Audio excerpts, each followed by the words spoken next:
자, 함께 따라합니다. 성경을 통해 말씀하시는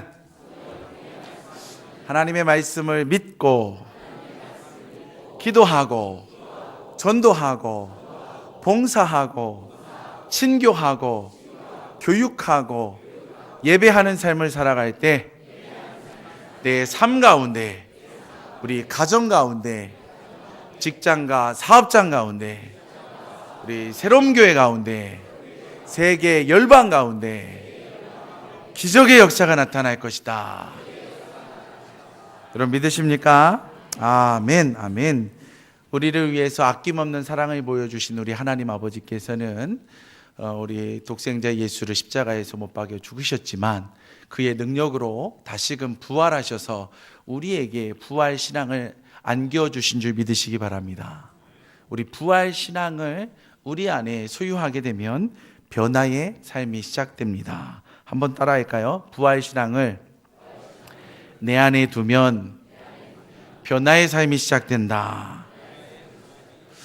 많은 사람들이 변화하기를 원합니다. 그리고 미래를 향해 달려 나아가기를 원합니다. 그런데 마음대로 되지가 않습니다. 왜 그러느냐? 과거에 있는 것들이 내 발목을 잡고 있는 것이 많이 있기 때문에 그렇습니다. 어떤 것들이 내 발목을 잡고 있느냐? 현실이 너무 안 풀리다 보면, 현실의 삶이 너무나 고단하다 보면 과거를 회상하면서 옛날엔 너무나 잘 살았는데 하면서 과거에 잘 사는 것만 추억하다가 현실에 안주하는 사람들이 있습니다. 또 어떤 사람들은 과거에 크나큰 잘못을 저질러서 또 과거에 크나큰 놀라운 사건을 경험하거나 아니면 큰 상처를 경험해서 그 상처가 나를 꽉 붙잡아가지고 이 현실 세계에 뛰지 못하게 만드는 일들이 많이 있습니다. 그럼에도 불구하고 이러한 사람은 과거에 붙잡혀 있다 할지라도 부활하신 예수님께서 우리를 찾아오셔서 우리의 과거를, 우리의 현재를 축복하시고 치료해 주신다면 오늘을 사는 우리 현재가 복된 삶이 될 것이고 우리가 살아가야 될 미래가 복된 미래로 펼쳐짐을 여러분 믿으시기 바랍니다. 오늘 성경에 보니까 예수님의 제자 베드로와 예수님의 또 다른 제자들이 큰 상처를 안고 살아가다가 예수님을 만나 치유받는 장면들이 나옵니다. 예수님의 제자들은 예수님이 십자가에 못 박혀 돌아가기 전까지만 해도 너무나 행복했습니다. 이제 우리에게 새로운 인생이 주어지는구나. 우리도 이제 비린내 나는 고기 잡는 인생이 아니라 촌뜨기로 살아가는 거 아니라 이제 큰 도시 예루살렘에서 우리의 왕 되신 예수님과 더불어서 새로운 삶을 살겠구나, 이런 희망에 부풀려 있었습니다. 그런데 예수님께서 그 영광의 자리인 왕의 자리로 나아갈 때에 왕자에 앉는 것이 아니라 먼저 고난의 자리 골고다 언덕을 향하여 십자가를 지고 올라가는 그 사역을 하셨다라는 거예요. 그 사건을 목격하면서 제자들에게는 어마어마한 충격이 몰려오게 됩니다. 첫 번째, 어떤 충격이 몰려오고 있느냐?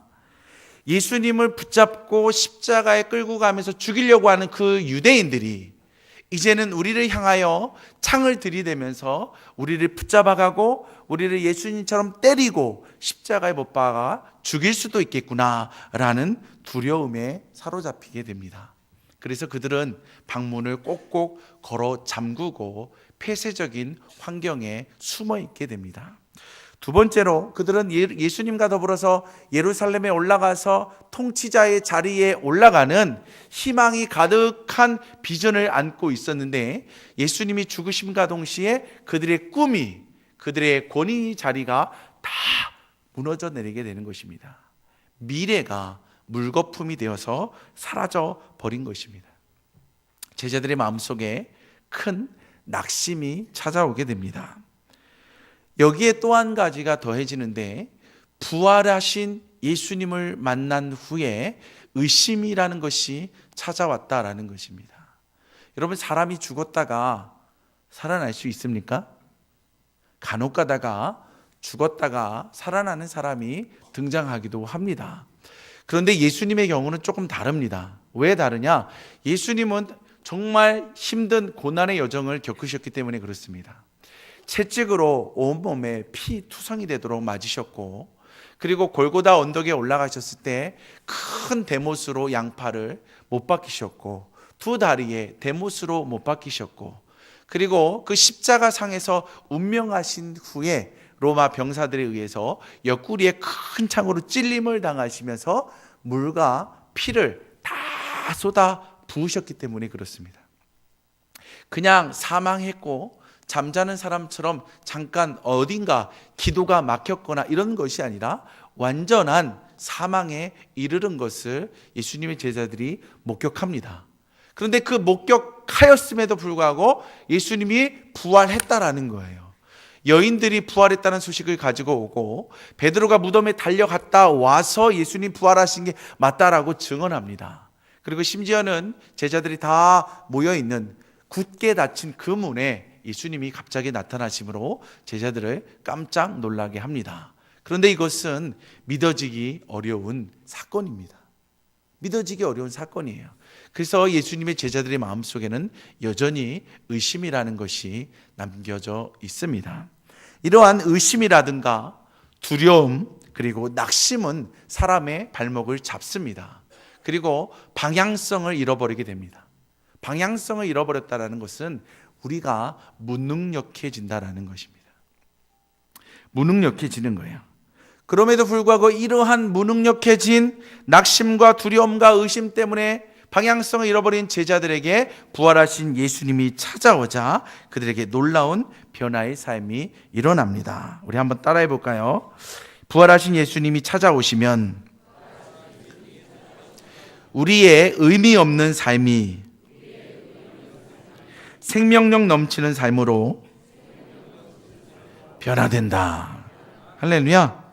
아무리 두려움과 낙심과 의심이 있다 할지라도, 그래서 과거의 발목이 잡혀서 현실에서 무능력한 자로 살아갈지라도 예수님만 만나면 의미 없는 삶이 의미 있는 생명력 있는 생기발랄한 모습으로 변화되는 줄 여러분 믿으시기 바랍니다. 예수님께서 제자들에게 말씀하십니다. 우리 갈릴리에서 만나자. 어디에서 만나자고요?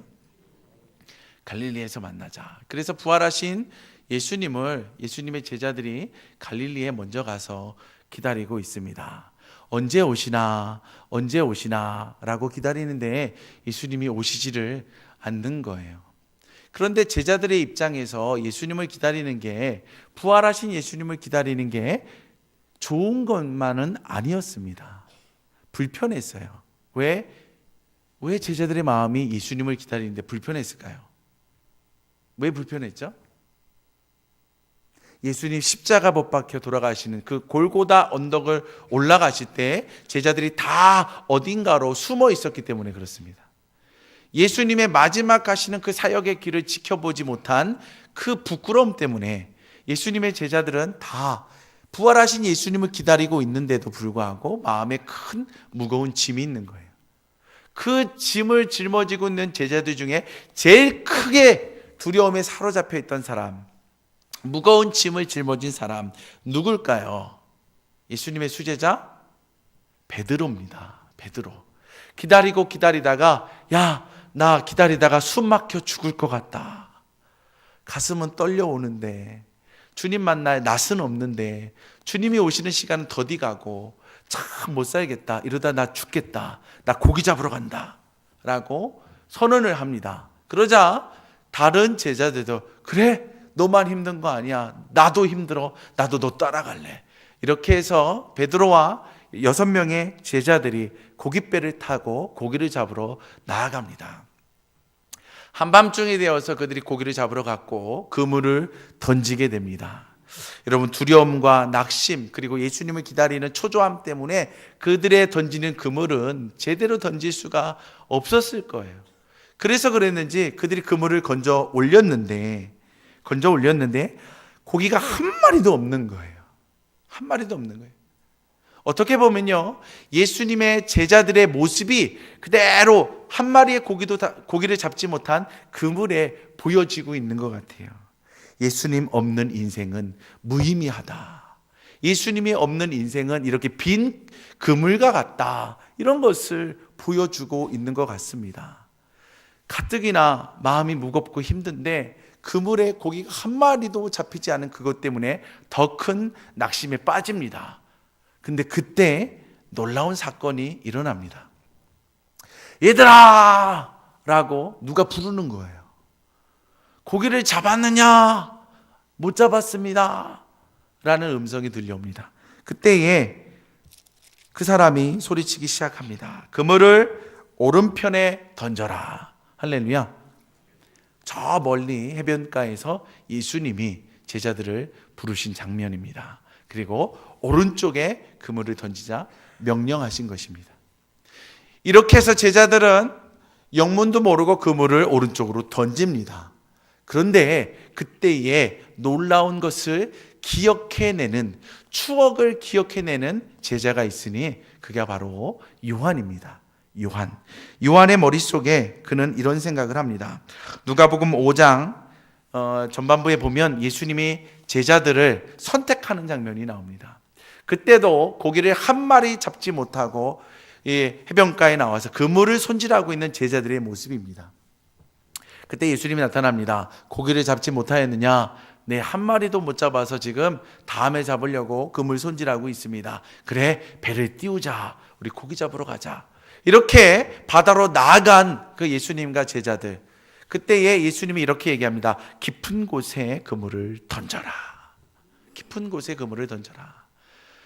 베드로가 생각하기에 이맘때는 깊은 곳에 고기가 없는데 왜 예수님이 깊은 곳에 그 그물을 던지라 할까? 고민이 됐지만, 이해가 되지 않았지만, 분명히 깊은 곳에 던지면 고기 못 잡는데 라는 생각이 있었지만, 주님이 말씀하시니 내가 주님의 말씀에 순종해서 깊은 곳에 그물을 던지겠습니다. 할렐루야. 그랬더니 어마어마한 고기를 낚아버리는 거예요. 그때 우리 예수님이 그러죠. 야, 이제 우리 고기 많이 잡았지? 이제 사람을 낚는 어부로서 제자 삼는 일, 하나님 나라를 확장시키는 그 일에 나와 함께 동참하지 않으렴 하면서 예수님의 제자도로 부르심을 받는 장면이 있습니다. 바로 오늘 이 밤에 빈 그물을 가지고 왔을 때 누군가가 그물을 오른쪽에 던져라 라는 음성을 듣자 요한은 그분이 예수다라는 것을 발견하게 됩니다. 그래서 제자들에게 얘기합니다. 주님이시다. 주님이 우리에게 지금 오른쪽에 그물을 던지라 명령하신 것이다. 할렐루야. 그 음성을 듣자마자 가장 죄책감에 시달렸던 베드로가 옷을 주워 입고 물속에 뛰어들면서 헤엄쳐서 해변가로 나아가게 됩니다. 해변에서 예수님을 만나죠. 그러자 예수님이 물고기를 가지고 오너라. 그래서 그 물을 잡아당겨다가 그 물고기를 세보니까 물고기 숫자가 몇 마리입니까? 153마리. 할렐루야. 오늘 153 영수학은 수지 맞았네. 예, 우리 153 저기 막 커피숍 수지 맞았습니다 오늘. 이게 무엇을 가리키는 줄 아십니까? 부활하신 예수님을 만나면 그분의 음성을 듣게 되고 그분의 음성을 들어서 그분이 명령한 대로 그물을 내리게 되면 풍성한 은혜의 삶이 따라온다라는 것입니다.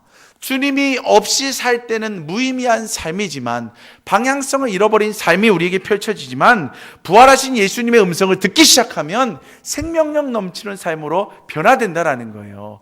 풍성한 삶이 내 앞에 놓여지게 된다는 것을 우리는 목격하게 된다라는 것입니다. 뿐만 아닙니다. 부활하신 예수님을 만나면 깊은 상처가 치유받는 줄 믿으시기 바랍니다. 우리 한번 따라할까요? 부활하신 예수님을 만나면 우리의 깊은 상처들이 치유된다. 우리의 깊은 상처가 치유되는 줄 믿으시기 바랍니다. 우리 예수님께서 제자들을 치유하시려고 오신 거예요. 근데 예수님 참 멋쟁이세요. 멋있는 분이에요. 분위기를 잘 잡으세요.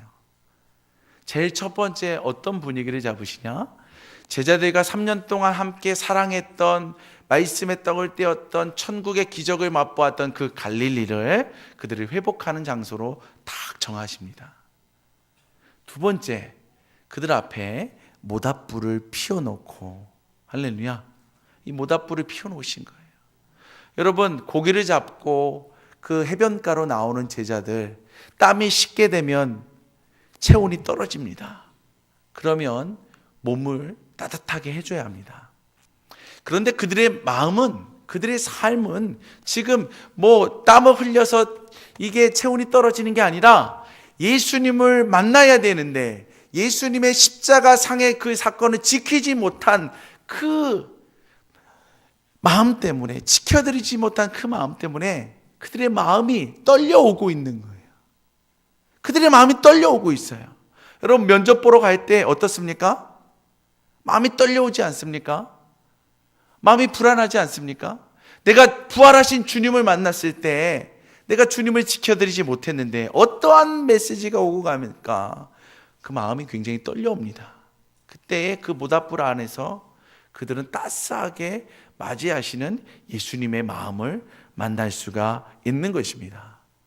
굳어진 마음이 열려지는 거예요. 굳어진 마음이 열려져요.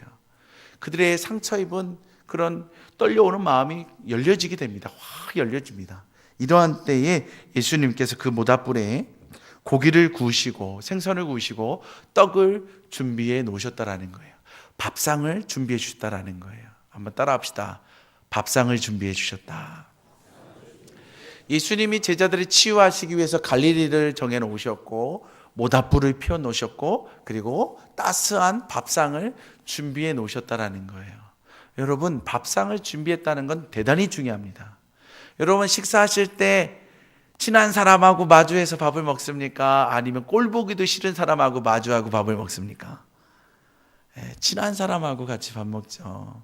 친한 사람한테는 우리 밥 먹자, 우리 밥 먹자라고 해요. 밥 먹으면서 뭐 해지는 거예요? 친해지는 거예요. 꼴도 보기 싫은 사람은 어떻게 해요? 쳐다도 안 봐요. 밥 먹자는 전화 보면요, 아, 나 바빠, 밥 안 먹어, 할 일 많아, 이렇게 거부합니다. 예수님께서 밥상을 차려주셨다라는 것은요, 우리를 있는 그대로의 모습을 수용해 주고 있다라는 것입니다. 우리를 다 용납해 주고 있다라는 거예요. 혹시 여러분 부부싸움을 해보신 적이 있으십니까? 부부싸움을 해보셨습니까? 긴 밤 아내와 한바탕 다투고 나서 그 좁은 침대에서 등을 마주대고 주무시면 정말 세상에 그렇게 외로울 수가 없습니다. 그렇지 않습니까? 저만 경험하시나? 여러분은 그런 경험 안 하세요? 우리는 아직까지도 다른 데 도망가지는 않습니다. 등을 대고 자죠. 얼마나 외로운지 몰라요. 어떤 분들은 아예 그냥 이불을 딱 펴고 아예 딴방으로 가서 잠을 자는 분들, 아예 집을 나가시는 분들도 있죠. 그런데 아침이 됩니다. 평상시에는 사뿐사뿐 걸어다니는 아내가 그날따라 투덜투덜 거리면서 세게 팍팍팍팍 소리를 내면서 걸어다닙니다. 평상시에는 이게 칼질도 정말 조용조용하게 기똥차게 하는데 그날따라 그냥 꽝꽝꽝꽝 하면서 밥을 합니다. 누구 들으라는 소리입니까? 남편 들으라는 소리죠. 밥상을 차립니다. 그래도 남편은 그 밥상에 앉을 염치가 없습니다. 아내의 마음에 상처를 주었기 때문에 밥상에 나아갈 마음이 없는 거예요. 염치가 없어요. 그때 주방에서 아내의 소리가 들려옵니다. 뭐 하는 거예요? 밥 드시지, 식사하세요 라고 싸늘한 소리가 들려오면 그제서야 그냥 모르는 척하고 밥상에 탁 앉습니다. 그리고 고개도 들지 않고 밥만 먹습니다. 예? 밥을 막 먹다가 이제 고개를 들고 뭐라고 합니까? 어제 내가 미안했어, 이러지 않습니까? 어제 내가 미안했어. 내가 못나서 그래. 내가 못나서 그래. 날 용서해. 사람들은 대부분 다 이렇게 합니다. 안 그러세요? 네, 안 그러세요? 네, 저희 집은 이러는데 안 그러신가 봐요. 이렇게 되면 이제 그때부터는 풀리는 거예요. 어떠한 일이 어젯밤에 있었다 할지라도 오늘 풀리는 거예요. 왜? 먼저 성숙한 사람이 나를 용납해 주었기 때문에, 나를 받아주었기 때문에 모든 것이 해결이 되는 거예요. 오늘부터 쨍하고 해 뜨는 날이 시작되는 거예요. 또다시 행복한 거예요. 과거의 아픔과 서러움과 미움, 시기, 원망, 밤새도록 있었던 모든 생각들은 다 날아가 버립니다. 그리고 나를 수용해 준 그 사람과 더불어서 행복한 내일을 꿈꾸며 한 발 한 발 내딛게 됩니다. 예수님께서 모닥불을 피우시면서 생선을 구우시고 그리고 떡을 준비해 주신 것은 내가 너희들의 모든 모난 모습을 다 알고 있지만 그대로 있는 모습 그대로 다 수용하면서 받아주기를 원하노라 라고 하면서 품으시는 예수님의 마음입니다. 제자들과 예수님이 이제 밥을 먹기 시작합니다. 제자들은요, 밥 먹는데 이렇게 눈치만 보고 있어요. 누군가 말을 꺼내야 되는데 부활하신 예수님 못 박혀 돌아가실 때 아무도 지키지 못해서 힘들었고, 여자들이 예수님 부활했다고 얘기했는데 여자들 이상하다라고 비난했고, 베드로가 예수님 부활했다고 했을 때 너는 죄책감 때문에 부활했다고 믿는 거야 라고 의심했던 제자들의 마음이 얼마나 따끔따끔합니까? 그래서 아무도 입을 열지 못하고 그냥 눈치만 보고 있을 때 예수님이 먼저 이야기하기 시작합니다. 베드로에게 이야기합니다. 요한의 아들 시몬아, 내가 이 사람들보다 나를 더 사랑하느냐? 베드로가 이렇게 대답합니다. 주님, 그러하나이다. 내가 주님을 사랑하는 줄 주님께서 아시나이다. 예수님이 또 얘기합니다. 내 어린 양을 먹이라. 예수님께서 베드로에게 요한의 아들 시몬아, 내가 이 사람들보다 나를 더 사랑하느냐? 라고 질문하신 거예요. 이게요, 대단한 질문입니다. 저는 대단하다고 생각해요. 왜냐하면 이런 얘기가 사람들 입에서는 절대로 안 나오거든요. 근데 이런 얘기가 나오자 베드로는 갑자기 주님, 그러하나이다. 내가 주님을 사랑하는 줄 주님께서 아시나이다. 문자적으로 이 말을 읽어보면 나 주님 사랑합니다라고 표현하고 있는 것 같은데, 내가 베드로의 입장이 돼서 이 상황 속에 들어가서 내가 베드로가 돼서 주님의 음성을 들었다면 이 얘기는 좀 다르다라는 생각이 들어요.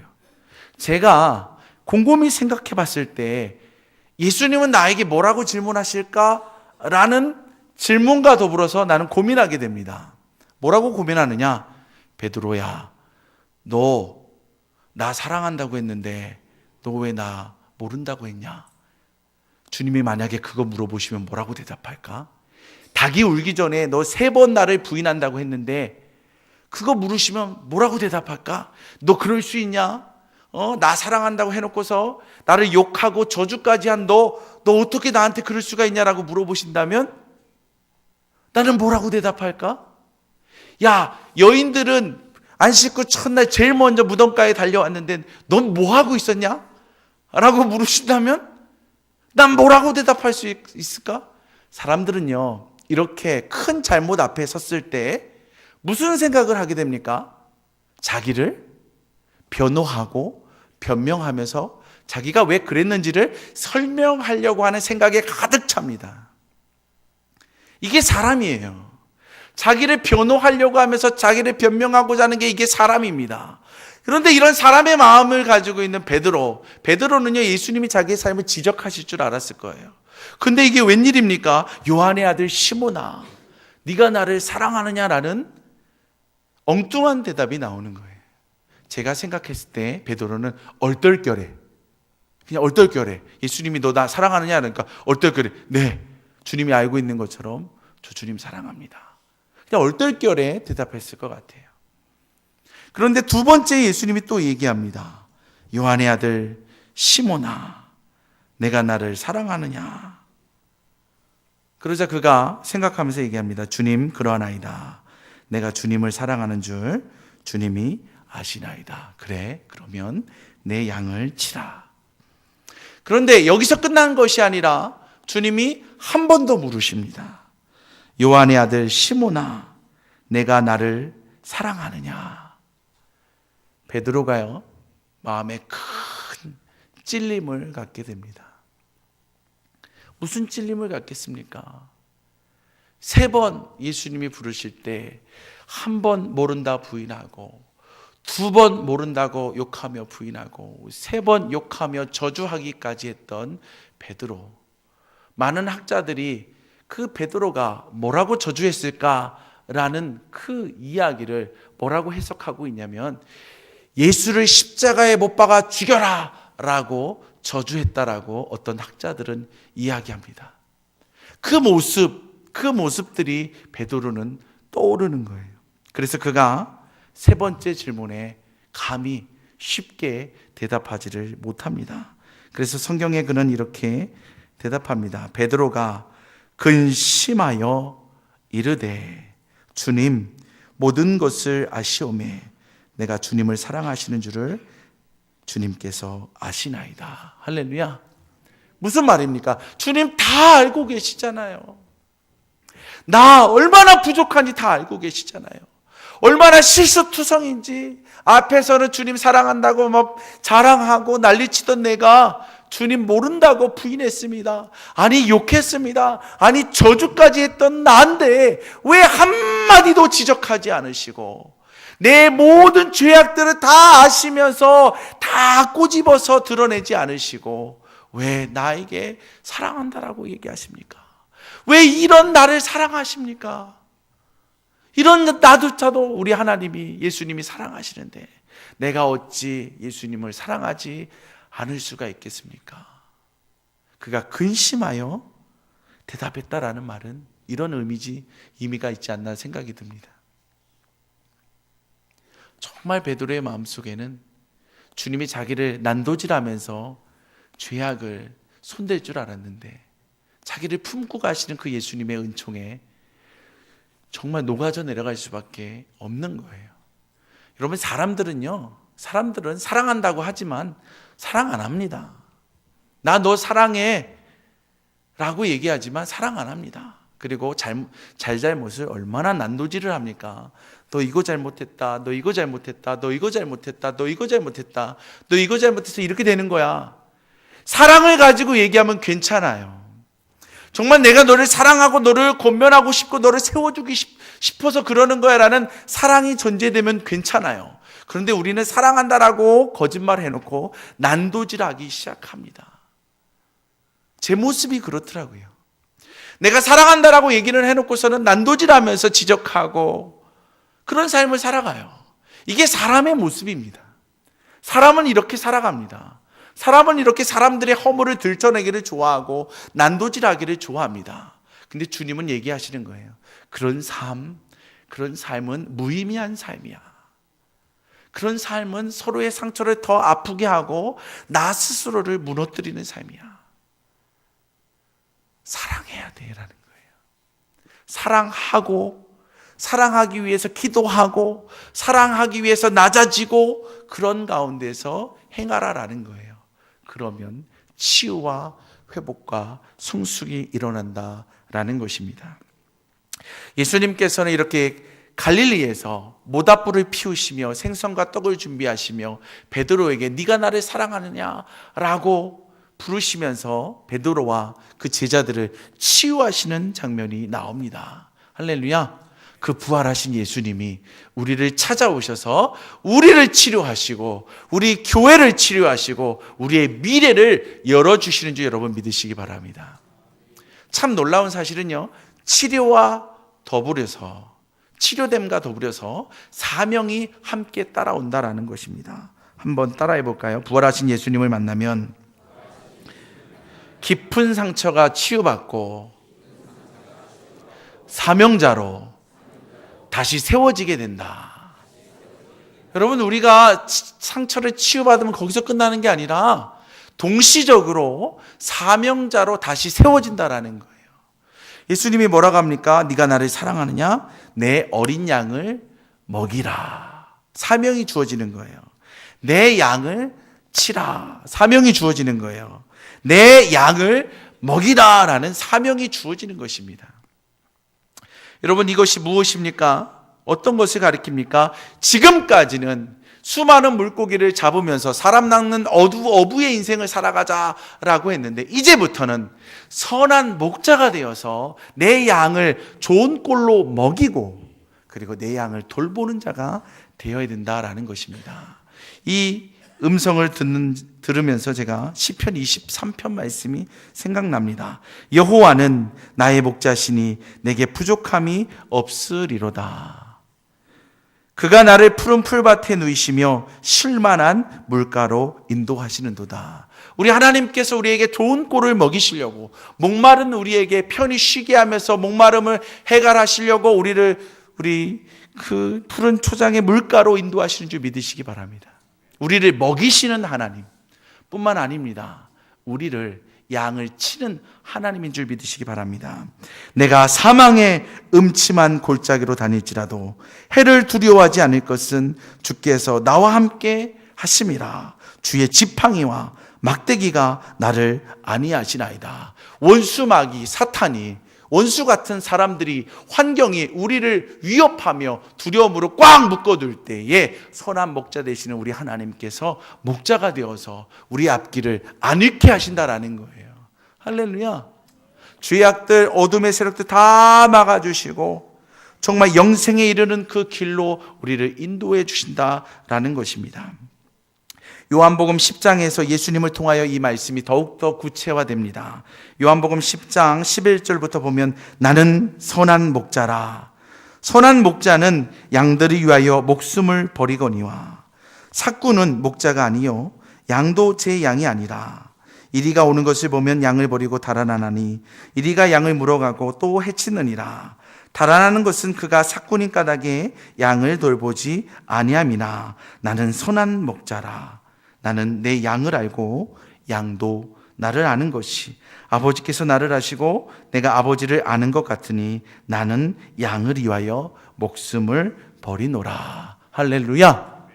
제자에게 뭐라고 말씀하시는 것입니까? 너는 양을 먹여야 된다. 너는 양을 돌보면서 그를 케어하며 지켜줘야 된다라는 거예요. 어떻게 지킬 수가 있느냐? 선한 목자장 되시는 예수가 사랑하는 자기의 양들을 지키기 위해 십자가에서 죽고 부활한 것처럼 너희도 죽어가는 자리로 내려가며 내 양을 지킨다면 너희들에게 부활의 신앙이 너희를 사로잡게 될 것이고 부활의 신앙이 죽어가는 내 백성들을 이끌어갈 수 있는 길로, 기적의 능력으로 나타나게 될 것이다라고 알려주고 있는 것입니다.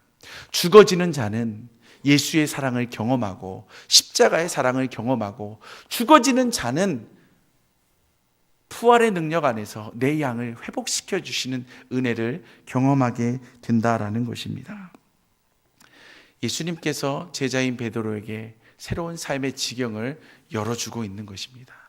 선한 목자가 되어서 그 예수님의 선한 목자장 되신 그 모습을 너가 부활하신 예수님을 통해 경험하고 나아가라라는 것입니다. 베드로가 잠깐 두려움과 의심과 그리고 낙심 때문에 방향성을 잃어버리고 있었지만 그가 부활하신 예수님한테 확 사로잡히고 부활하신 예수님으로 말미암아 치유받고 부활하신 예수님을 통하여 그 십자가의 사랑과 은총 안에서 부활을 경험했을 때 그는 사람들 앞에 두려움 없이 당당하게 섭니다. 그 유대인들이 자기를 잡아다가 죽일 거라는 두려움 때문에 문을 꽁꽁 잠그고 살았던 그 베드로가 성전에 나아가서 외치기 시작합니다. 예수가 바로 우리가 기다리던 메시아입니다. 구약의 말씀을 인용하면서 예수가 메시아임을 대제사장들, 서기관들, 바리새인들 앞에서 얘기합니다. 그들이 질문하는 모든 것에 답을 하면서 저자가 정말 베드로가 맞냐? 옛날에 그 무식했던 베드로가 맞냐라는 얘기가 나올 정도로 놀라운 변화의 장으로 나아가는 모습을 발견할 수가 있습니다. 저와 여러분들도 우리 예수님이 베드로보다 더 사랑하시는 줄 믿으시기 바랍니다. 베드로를 치유시키고 베드로에게 부활신앙을 주시려고 찾아오신 그 하나님은 나를 찾아오신다는 거예요. 우리를 찾아오신다는 거예요. 우리 새롬의 교회를 치유하시고 회복하시고 들어서 사용하시기 위해 찾아오시는 줄 여러분 믿으시기 바랍니다. 그러려면 우리가 부활하신 예수님을 말씀 가운데 만나야 합니다. 말씀 가운데 나를 찾아오셨다면 아멘하고 그물을 오른쪽에다 던지라라면 오른쪽에다 던질 수 있는 순종의 삶의 자리가 우리에게 주어져야 합니다. 그리한다면 우리의 삶은 예수님의 부활의 능력으로 말미암아 온전히 치유함 받을 것이요, 그리고 우리는 치유함과 동시에 거룩한 주의 사명자로 부르심을 받아서 놀라운 주의 나라에 쓰임받는 일꾼됨을 믿으시기 바랍니다. 우리 한번 따라해 볼까요? 내가 사명자입니다. 옆에 있는 분들 인사하겠습니다. 당신도 사명자입니다. 당신은 나보다 더 큰 사명자입니다. 할렐루야. 옆에 있는 사람은 나보다 더 크게 하나님이 사용하실 사명자라는 거예요. 이 옆에 있는 사람들은 나보다 하나님이 더 사랑하시는 사명자라는 거예요.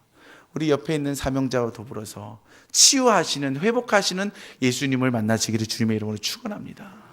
치유하시고 사명을 주시는 그 예수님의 은총을 옆에 있는 사람들과 함께 누리며 손잡고 일어나시길 바랍니다. 그리고 부활하신 예수님, 치유하시는 예수님, 천국을 우리에게 소유케 하시는 그 예수님을 증거하는 사역에 동참하시길 주님의 이름으로 축원합니다.